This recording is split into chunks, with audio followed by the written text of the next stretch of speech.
السلام علیکم۔ آج جمعہ ہے، اکتوبر کی 20 تاریخ۔ پاکستان میں عصر شام کے 7، بھارت میں 7:30، اور یہاں ہمارے اسٹوڈیوز کی گھڑیوں میں صبح کے 10 بج رہے ہیں۔ وائس آف امریکہ واشنگٹن کی اردو سروس سے میں ہوں خالد حمید، خبروں کے ایک بلیٹن کے ساتھ۔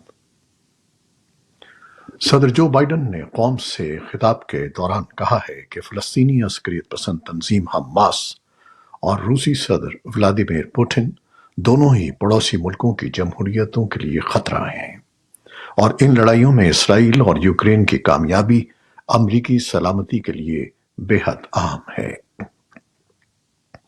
صدر بائیڈن نے کہا کہ امریکی سلامتی کے لیے ضروری ہے کہ اسرائیل سمیت ہم اپنے اہم اتحادیوں کے ساتھ تعاون جاری رکھیں۔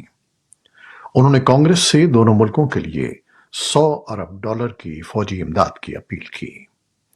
صدر نے ایک مرتبہ پھر اسرائیل کے دفاع کے لیے تعاون کے عزم کو دہرایا اور خوراک اور ادویات سے محروم غزہ کے شہریوں کو فوری طور پر ریلیف پہنچانے کی ضرورت پر بھی زور دیا۔ اقوام متحدہ کے سیکرٹری جنرل اینٹونیو گوتریس نے غزہ کے لیے ہنگامی امداد کی ترسیل کی نگرانی کے لیے مصر میں رفح بارڈر کراسنگ کا دورہ کیا اور مال بردار ٹرکوں کو لاکھوں لوگوں کے لیے لائف لائن قرار دیتے ہوئے کہا کہ انہیں یہاں دیکھنا اور دیوار کے اس پار لاکھوں لوگوں کو بھوکے دیکھنا بہت تکلیف دہ ہے۔ ان ٹرکوں کو فوراً پاس ہونا چاہیے۔ مال بردار طیارے اور ٹرک کئی دنوں سے ضروری امدادی کراسنگ پر ہیں، لیکن ابھی تک کوئی بھی غزہ میں داخل نہیں ہو سکا۔ گزشتہ روز مصر نے اس سڑک کی مرمت کے لیے مشینری غزہ کی پٹی بھجوائی تھی۔ اسرائیل کی جانب سے غزہ میں فضائی حملے جاری ہیں، جبکہ وہاں شہریوں کی مشکلات میں مسلسل اضافہ ہو رہا ہے، جس میں خوراک، ادویات اور دیگر ضروریات زندگی ختم ہوتی جا رہی ہیں۔ فلاحی ادارے آکسفیم کی ترجمان نے کہا ہے کہ ان کی تنظیم دیگر امدادی اداروں کے ساتھ مل کر کام کر رہی ہے تاکہ غزہ میں امداد کی ترسیل کا سلسلہ فوری طور پر شروع کیا جا سکے۔ آکسفیم کی علاقائی کنٹری ریلیشنز مینیجر نجلا شاوا نے کہا کہ وہ جنگ بندی کا انتظار کر رہی ہیں تاکہ غزہ میں شہریوں کی مدد کی جا سکے، جہاں لڑائی کے آغاز سے بجلی، خوراک اور ایندھن کی سپلائی منقطع ہو چکی ہے۔ حماس سے تعلق رکھنے والی وزارت صحت کا کہنا ہے کہ اب تک غزہ میں 4137 افراد ہلاک ہو چکے ہیں۔ اسرائیلی فوج نے جمعے کو کہا کہ حماس کے عسکریت پسندوں نے اسرائیل کے جن 200 شہریوں کو اغوا کیا ہے، ان میں سے زیادہ تر ابھی تک زندہ ہیں۔ فوج کے ایک بیان میں کہا گیا ہے کہ غزہ لے جائے جانے والے زیادہ تر یرغمالی زندہ ہیں۔ اسرائیل کے وزیر دفاع یوگلینڈ نے جمعرات کو غزہ کی سرحد پر تعینات اسرائیلی فوج کے اہلکاروں سے ملاقات کی اور انہیں منظم رہنے اور غزہ پر زمینی حملہ کرنے کے لیے تیار رہنے کی ہدایت کی، لیکن انہوں نے یہ واضح نہیں کیا کہ حملے کا حکم کب دیا جائے گا۔ 7 اکتوبر کو حماس کے حملے کے بعد اسرائیل نے اپنے تقریباً 3 لاکھ فوجیوں کو سرحد پر جمع کیا ہے۔ اسرائیلی وزیر دفاع کے بیان کے کچھ ہی دیر بعد اسرائیلی وزیر اعظم بنیامن نیتن یاہو نے ایک ویڈیو جاری کی جس میں انہیں سرحد کے قریب فوجیوں کے ساتھ ملتے دیکھا جا سکتا ہے۔ جمعرات کو پیرس کے مرکز میں ہزاروں افراد نے فلسطینیوں کے حق میں احتجاج کیا۔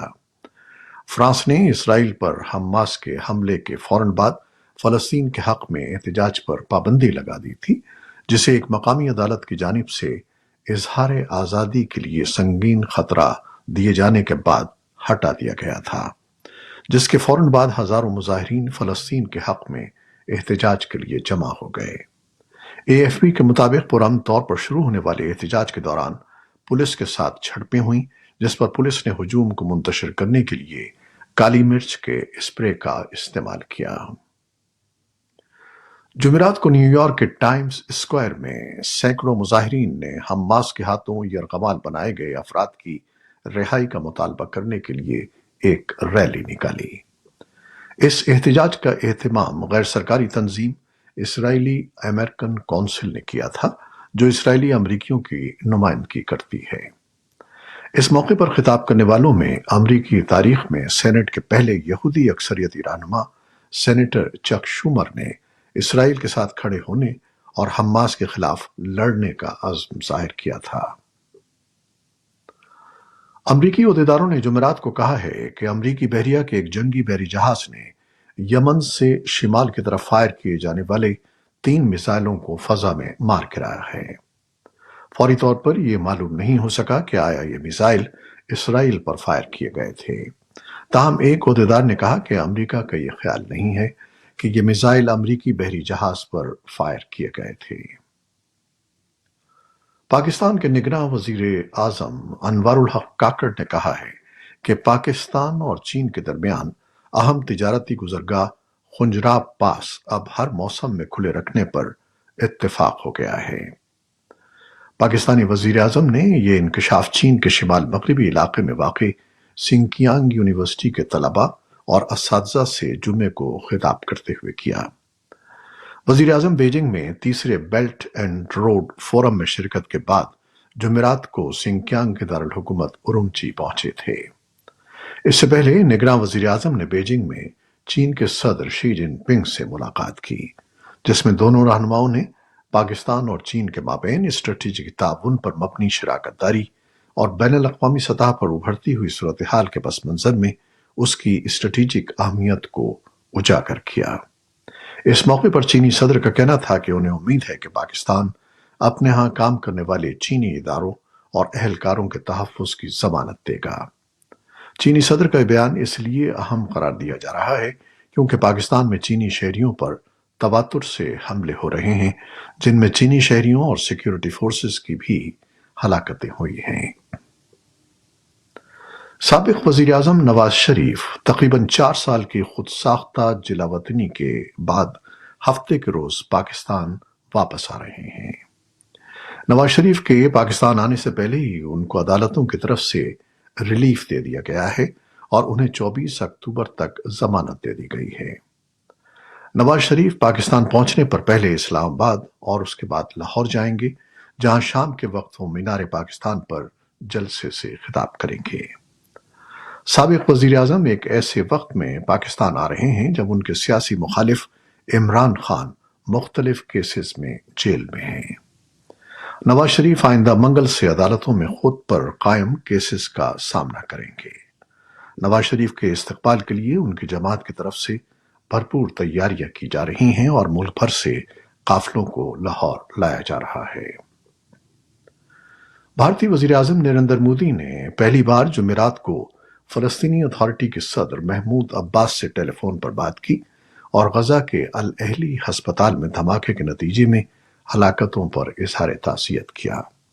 اسی کے ساتھ انہوں نے اسرائیل فلسطین تنازع میں بھارت کے دیرینہ اصولی موقف کا اعادہ بھی کیا۔ انہوں نے سوشل میڈیا پوسٹ پر کہا کہ ہم فلسطینی عوام کے لیے ضروری امداد جاری رکھیں گے۔ انہوں نے ایک روز قبل غزہ کے ہسپتال کے اعلامیے پر کہا تھا کہ اس حملے سے انہیں شدید صدمہ پہنچا ہے۔ یاد رہے کہ 7 اکتوبر کو اسرائیل میں فلسطین کے حملے کے بعد وزیر اعظم مودی نے اسے دہشت گرد کارروائی قرار دیا تھا اور کہا تھا کہ بھارت اس مشکل گھڑی میں اسرائیل کے ساتھ کھڑا ہے۔ کینیڈا کے وزیر خارجہ کا کہنا ہے کہ انہوں نے بھارتی حکومت کی جانب سے سفارتی استثناء منسوخ کرنے کے اعلان کے بعد بھارت سے اپنے 41 سفارتکاروں کو واپس بلا لیا ہے۔ اس اقدام کا تعلق کینیڈا کے ان الزامات سے ہے کہ بھارت اس کے شہری ہردیپ سنگھ نجر کے قتل میں ملوث ہو سکتا ہے۔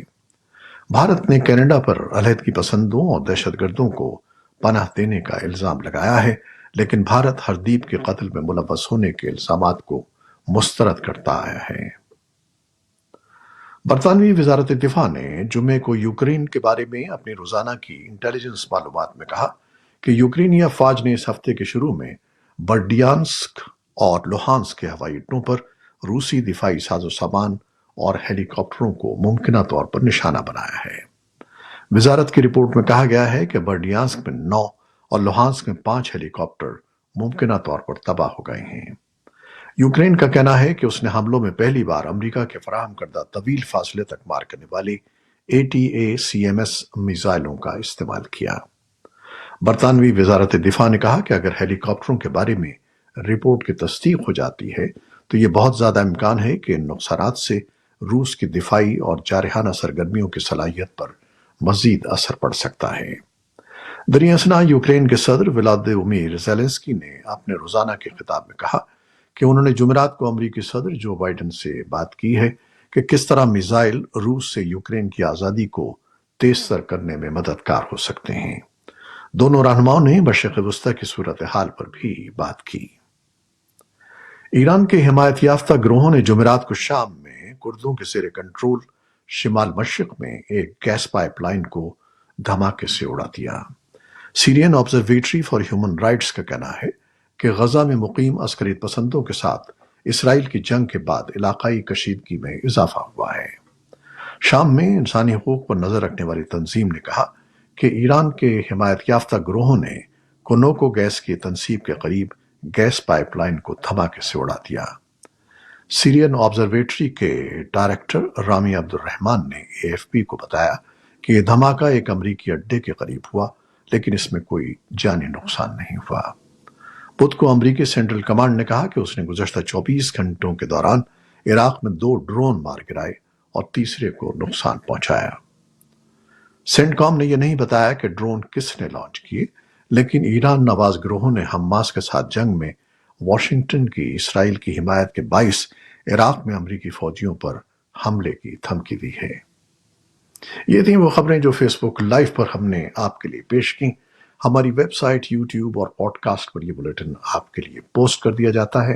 آپ ہمارے بلیٹن کو شیئر کرتے ہیں اور اپنے کمنٹس میں اپنی محبتوں کا اظہار کرتے ہیں، جس کے لیے ہم آپ کے بے حد ممنون ہیں۔ اپنی ان محبتوں کو جاری رکھیے گا۔ نیوز پروڈیوسر عائزہ عرفان اور نیوز ایڈیٹر ندیم یعقوب کے ساتھ خالد حمید کو اب اجازت دیجیے گا۔ اللہ حافظ۔